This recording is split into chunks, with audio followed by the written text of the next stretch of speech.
If you took a stroll around DC today, you would have no idea that it's the 59th inauguration. This is what presidential inaugurations usually look like. Cannons firing, trumpets blaring, crowds cheering. This year, we're reeling from the insurrection, and we're in the middle of a pandemic. For a while, people were outnumbered by pigeons. This is my first inauguration, and I really didn't know what to expect, especially in a crazy year like this, but there is nobody out here. We were in the middle of DC, and it looks like a ghost town. For the first half of the day, all there was to see were cops, Secret Service agents, and the National Guard. It is what it is. We're here to do our jobs. That's what we're gonna do. This year, there were 3 times as many guardsmen as in 2017. Eventually, we did find people who travel from across the country despite risk of infection and the fact that the city is on lockdown. So none of you guys are from DC. Why was it important for you to make the trip down here today? I'm a first-generation American. I work in politics. I did my part to try to help Joe Biden become the next president of the United States, and I think we made a decision back in October to come to DC and make sure that we're here to show our support no matter what happens, and I think we committed. So we decided that we were going to come no matter what. Were you nervous at all? Do you feel safe? Are you worried? I mean, yeah, there was a bit of trepidation, but we were just like, you know what, there's 25,000 troops. And to me, it was important, no matter what the state was, to see it as it is, because this is the reality that this former president just left us. So it was important for us to see, I wanted it to be like a nice celebration, but that's not what it is. But I still think it's pretty important to see this, to really leave that sober feeling of what our country, the state our country is in right now. How about you?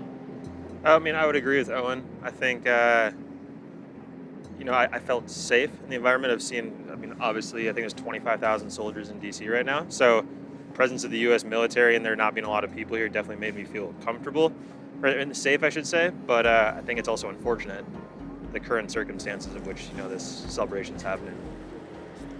Those troops set up a perimeter around the event. But we found a small group of people trying to get as close as they could to see the ceremony. Just as soon as we saw some type of crowd, now President Joe Biden and Vice President Kamala Harris were officially sworn in. So that's exactly what this day was about. That's why these people came down here in the middle of a pandemic, despite all the security measures, to experience that moment in some kind of way. We're nowhere near it. We can't really see it because of all the barricades and the security. I think a lot of people just got alerts on their phones, but yet and still they were excited. It was honestly really emotional. I don't know, I cried when we found out that he was going to be elected president, and then just being here and seeing everyone, majority of his supporters. I don't know, it's just a lot of emotion to see someone that's finally going to bring unity to the country instead of hate. So really excited.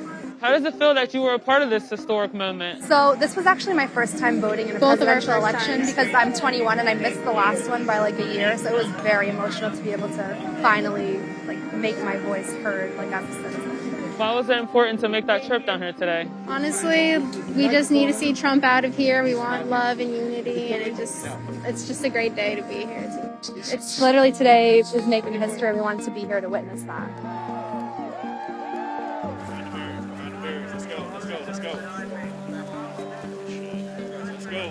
Let's go. My first inauguration was bizarre. From the fences to the troops to the empty streets, it was like making my way through a maze to get to the heart of our democracy. But for the people who got through the maze with me, none of that mattered. Did you travel here for the inauguration? Absolutely. Why was it important for you to make that hike all the way from Cali? To support Kamala Harris, who is a Bay Area native like myself, a Howard alum like myself, first Black and Indian woman to become Vice President of the United States. I mean, this is a historic moment. Why would I not be here? Being a Black woman, what does that representation mean to you, and being able to be here on the day that, another Black woman made this kind of history in our country? It's history. I was advised not to come downtown. I was advised not to come to DC, but no one's going to stop me, not even a pandemic, to see this historic moment. I was here to support Kamala.